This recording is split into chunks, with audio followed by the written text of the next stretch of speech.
Hi guys, another episode looking at this slot car set that I got hold of in a charity shop, or was given free to be exact. I did mention in previous episodes that it was made up of two separate sets. We've got the Chad Valley Looping Challenge and we've got the Mega Motors Twister Chase. They're both made by the same company but rebadged for resale. Somewhere on here, yeah, Artin is the manufacturer. It says here UK helpline www.topbananatoys.co.uk. They are completely compatible. The only thing we've got that might look a bit different is we've got two different power tracks where the power goes on. So I'll just cover them off.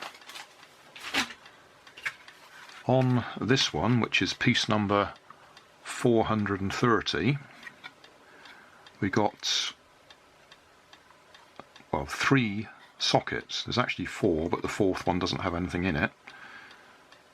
It says 7.5 volts DC, plus, 0 and plus.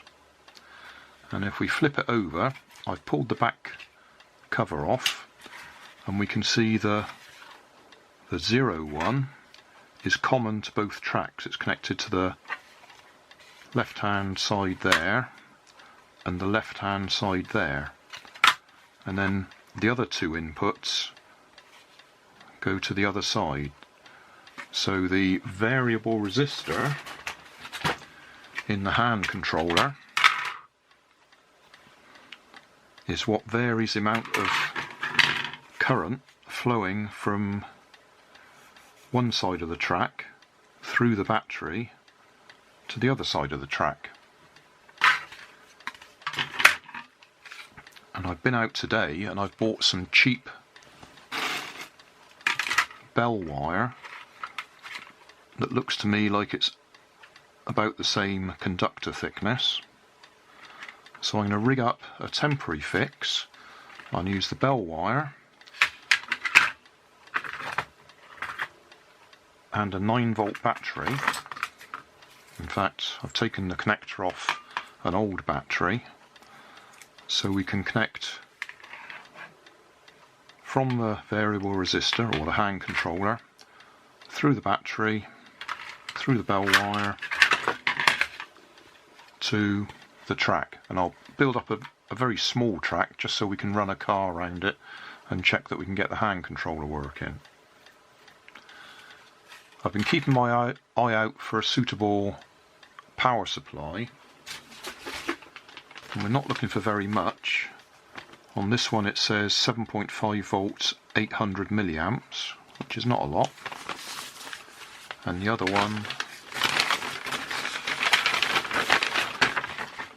says 8 volts 700 milliamps.